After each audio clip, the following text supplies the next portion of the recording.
Сёння беларуская мова могла б выглядаць так. Спадарове, поки у ваших сэрцах жыве беларуская мова, то ж жывіце здарова. Пэўна, кожны з нас хоць раз блытаўся, а як правильно пісаць у беларускай мове. Пісаць Еўропа, каханне, снег, з'езд, канферэнцыя, міт, без назвы, нясвісткі так, альбо так. Ніжні варыянт зусім не падобны да верхняга. Будзем казаць кляса ці клас, а унискладовую пісаць великай ці маленькай. Жудасная блытаніна. Але скуль такое моўнае бязладдзе ўзялося? Адказ хаваецца ў 30-х гадах, калі савецкая ўлада рэпрэсавала беларускую мову. У гэтым выпуску вы даведаецеся, куды падзеліся мяккія знакі, хто прымаў удзел у рэпрэсіях беларускай мовы і як яны самі трапілі ў пастку, які вірус хаваецца ў беларускай мове і якім чынам сербская мова ледзь не паўплывала на беларускую мову.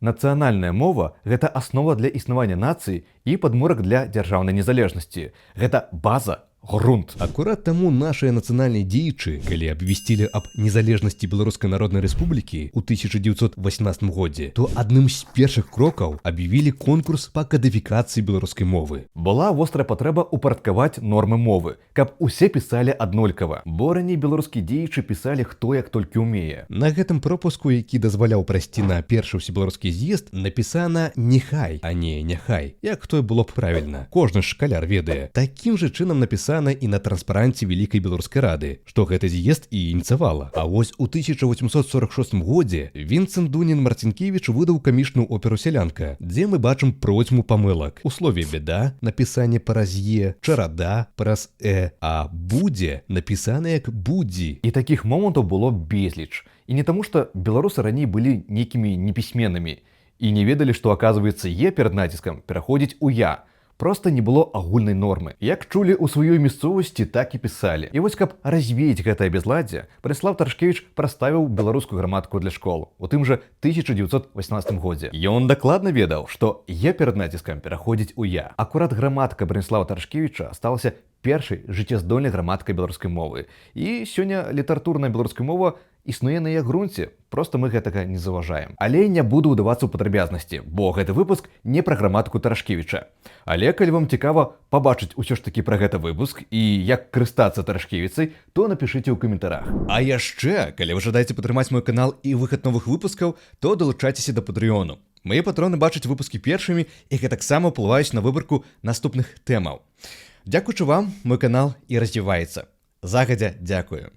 Граматыка Тарашкевіча настолькі прыжылася, што нават з прыходам акупацыйнай савецкай улады з аднаго боку і польскай улады з іншага, то і там працягвалі актыўна ёй карыстацца. На ёй друкавалася ўсё, ад газет да дакументацыі. Вырабляліся шыльды, актыўна распрацоўваліся слоўнікі і тэрміналогія. Такім чынам усё трымалася да пэўнага часу. Я ўжо ўзгадаў, што сённяшняя літаратурная беларуская мова існуе на грунце Тарашкевіцы, але ў вельмі урэзаным фармаце. І я кажу не толькі пра адсутнасць мяккіх знакаў, якіх у Тарашкевіцы вельмі шмат.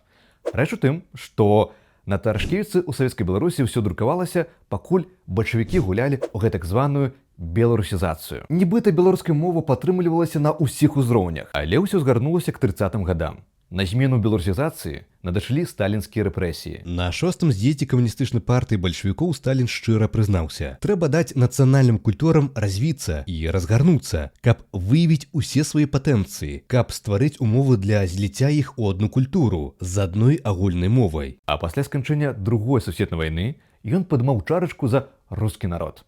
А сябе ён называў рускім грузінскага паходжання. Савецкі ўрад імкнуўся стварыць новую нацыю, савецкую, прычым рабіў гэта на грунце расійскай мовы, гісторыі, культуры, патрыятызму. Ва ўсіх нерускіх народаў у складзе СССР, а гэта ў тым ліку і беларусы, савецкая ўлада мусіла сцерці нацыянальныя рысы і падвергнуць русіфікацыі. Узапраўды нічога новага савецкі ўрад не выдумаў.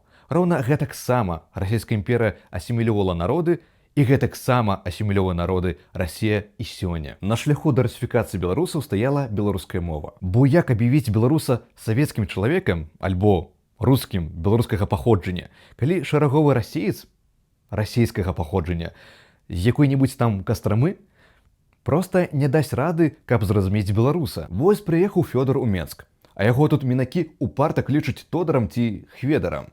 А ён увогуле прыехаў падлікавацца ды шукае дарогу. А яму мінакі ўсё упарта кажуць: шпіталь, шпіталь, які чамусьці знаходзіцца проста, дык яшчэ на нейкай там другой вуліцы. А калі ён яшчэ і беларускую лацінку пабачыць, то ўсё. Інфаркт, занавес. Ну, вы зразумелі. Развіццё беларускай мовы ў сваім рэчышчы старашкевіцай і лацінкай указывала на самастойнасць беларускага народа, што мы аніякія не расейцы. З гэтай прычыны савецкая ўлада ўспрымала граматку Тарашкевіча варожай нацдэмаўшчынай і ўвогуле паланізаванай. Сваю расправу над беларускай мовай бальшавікі ўчынілі ў 1933 годзе. Але ішлі да гэтага паступова. 1933 году папярэднічалі 26 і 30 гады. Усе гэтыя даты ўзаемазвязаныя, і іх аб'ядноўвае тое, што ў кожным з гэтых гадоў праводзіліся рэформы беларускай граматыкі. І кожны раз градус рэпрэсій толькі ўзрастаў. 26 год стаўся характэрным тым, што на канферэнцыю ў рэфармаванні беларускай мовы паклікалі розных прадстаўнікоў беларускага руху, як тых, хто жыў і дзейнічаў у савецкай Беларусі, так і палітычных імігрантаў. На гэтай улётцы з праграмай усе пазначаныя асобы, ад Сцяпана Некрашевіча да Льва Цвяткова, былі выбітнымі мовазнаўцамі. Адзін толькі Сцяпан Некрашевіч чаго варты, і заснаваў Нацыянальную акадэмію навук, і выдаў расійска-беларускі слоўнік Байкова-Некрашевіча, які стаў сапраўдным хітом. Ім актыўна карыстаюся і я. І, дарэчы, няспынна знаходжу ў ім сакавітыя беларускія словы на любы выпадак жыцця. Муа! Ад шабеты да перэбараў. Гэтыя словы я выкладываю ў сваім тэлеграм-канале. Падпісвайцеся. Канферэнцыя 26 года сапраўды была плённая. На ёй рэальна абмяркоўваліся пытанні па рэформе беларускай граматыкі.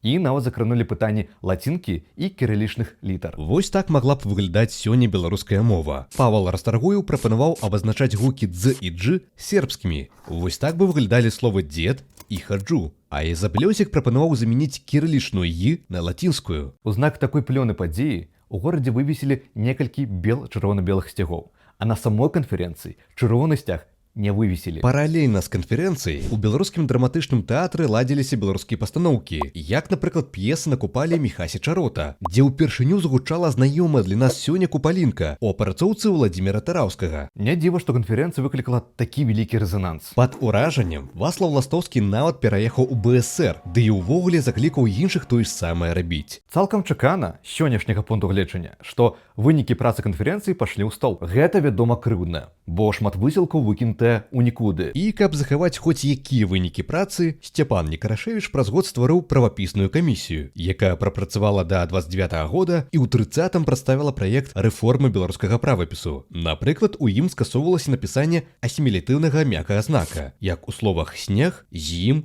«сябрамі». Толькі што і гэта праца аказалася марнай, бо ў 29 годзе да ўлады прыходзіць Сталін, а разам з ім распачынаюцца рэпрэсіі. Канферэнцыю 26 года савецкая ўлада абвесціла генеральным злётам нацдэмаўскіх контррэвалюцыянераў. Беларускія мовазнаўцы, што прымалі ўдзел, збольшага былі рэпрэсаваныя. Апагеем моўнай рэпрэсіі стала дата 26 жніўня 1933 года. Савет народных камісараў БСР без папярэдняга меркавання шырокімі коламі грамадкасці прыняў пастанову аб зменах і спрашчэнні беларускага правапісу. Так? Вось так раптоўна і цішком? У палітычную камісію гэтай рэформы ўвайшлі 6 чалавек. Ніхто з іх не з'яўляўся мовазнаўцам. Усе яны былі палітычнай савецкай элітай. І, па іроніі лёсу, таксама трапілі пад рэпрэсіі. Тая моўная рэформа, якую яны прадставілі, сталася сапраўднай катастрофай. Бо яна ўвяла ў беларускую мову, на секундачку, 30 фанетычных і марфалагічных асаблівасцяў расійскай мовы.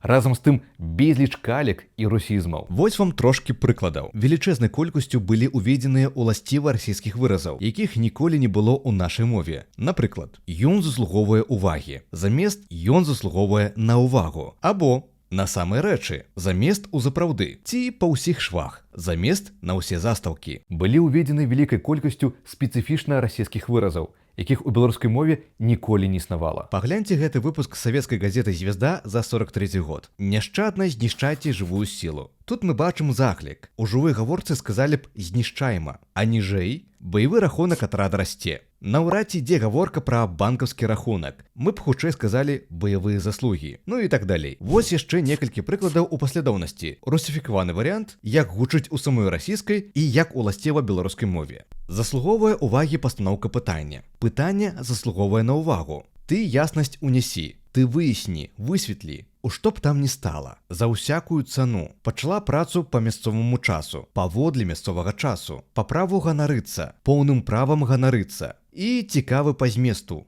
цікавы з местам. А лексіка – гэта асобны боль.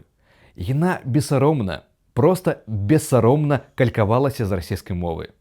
Напрыклад, ёсць шмат словаў, якія што ў беларускай, што ў расійскай мовах гучаць аднападобна, але маюць зусім розныя значэнні. Напрыклад, падатковая палітыка аберагала інтарэсы памешчыкаў. Слова «аберагаць» сугучна з расійскім «аберегаць», але ўжыта памылкова, бо ў гэтым значэнні ўжываюцца словы «ашчаджаць», «ахоўваць». Але сапраўдным вірусам сталіся словы з расійскім словаўтварэннем. Пагляньце сказ. Я уладкаваўся на пастаянную работу. Ці правільна тут напісана? Ды халера яго ведае. Незразумела, калі ты не мовазнаўца. А вось правільна будзе на сталую ці на заўсёдную работу. Ну і яшчэ апошніх прыкладаў. Злева калькаваныя прыклады, а справа правільная. Састаяць у партыі, належыць да партыі. Составіць кампанію, скласці кампанію. Унізительнае зняволенне, зневажальнае зняволенне. Воінскі абавязак, вайсковы абавязак. Дапамаглі авалодаць навукай. Дапамаглі апанаваць, здабыць навуку. Я нездарма назваў гэта калькаванне сапраўдным вірусам, бо савецкая ўлада такім чынам працягнула беларускую мову да расійскай мовы, што мы нават не заўважым, а што не так. Рэформа 33 года моцна нашкодзіла самабытнасці беларускай мовы. Тая граматыка, што атрымалася ў выніку гэтай рэформы, скарочана называецца наркамаўка, якая бярэ назву ад Савета народных камісараў, што яе і спарадзіў. А вось беларускі мовазнаўца Ян Станкевіч зазначыў пра расійска-беларускі слоўнік Інстытуту мовазнаўства Акадэміі навук БСР, які налічвае 86 000 словаў, што ў беларускай частцы слоўніка ўведзена не меней 2/3 словаў расійскіх, адно перапісаных беларускімі, ды часта сапсаванымі рэформаю 33 года. Усе беларускія савецкія мовазнаўцы сцвярджалі як адзін, што беларуская мова за савецкі перыяд павялічыла свой слоўнікавы запас шляхам запазычанняў з расійскай мовы. Беларуская мова стала меней абароненай ад уплыву расійскай мовы. Цалкам лагічна, што беларускія дзеячы ў міграцыі не прынялі гэтую рэформу, а беларускае навуковае таварыства ў Вільні прыняла рэзалюцыю супроць рэформы, дзе падкрэсліла яе русіфікацыйны характар. Як зазначыў мовазнаўца Ян Станкевіч, нідзе, дзе няма НКВД, беларусы іхныя змены не прынялі. Ды і самі пісьменнікі ўнутры БСР усяляк супраціўляліся ды хітрыкам змагаліся з гэтым уплывам. Як? Напрыклад, калі ў іх быў гатовы твор для друку, спярша з улікам рэформы 33 года яны друкаваліся ў нейкім савецкім часопісе, а ўжо потым яны выдавалі кнігу з нармальным варыянтам. Параўнайце гэты ўрывак з «Векапомныя дні» Міхася Ланькова. Злева варыянт, які трапіў у часопіс «Полымя». Справа – кніжнае выданне. Я вылучыў усе тыя словы, якія адрозніваліся і там, і там. Можаце спыніць відэа, каб паглядзець пільна. Літаратурны крытык Алесь Беразняк пісаў: лепшыя ды багатыя здабыткі яшчэ нядаўна традыцыі беларускай літаратуры, у ейнай нацыянальнай асаблівасці, на культуру і нацыянальную чысціню літаратурнай мовы сёння ў БСР мусова занядбаныя. Такім чынам савецкая ўлада спарадзіла феномен, калі беларусы падзяліліся на выбар, як пісаць, на тарашкевіцы ці наркамаўцы. Але ж пры цяперашнім антынацыянальным урадзе немагчыма прывесці афіцыйны стандарт беларускай мовы да ладу, бо ў ім усё яшчэ нямала захоўваецца русізмаў. Таму нам прыходзіцца мітусіцца над спрадвечным пытаннем, а якой граматыкай карыстацца. Дзякуй за ўвагу. Дасылайце гэты выпуск сваім сябрам і сяброўкам і яшчэ пачуемся. Шчыра дзякуй за прагляд. Калі вы жадаеце падтрымаць канал, то далучайцеся або да патрыёну, або да спонсарскай падпіскі на ютубе. Шчыра дзякуй усім маім патронам. Дзякуючы вам я маю магчымасць выпускаць новыя відэа, палепшаць якасць і агулам развіваць свой ютуб канал.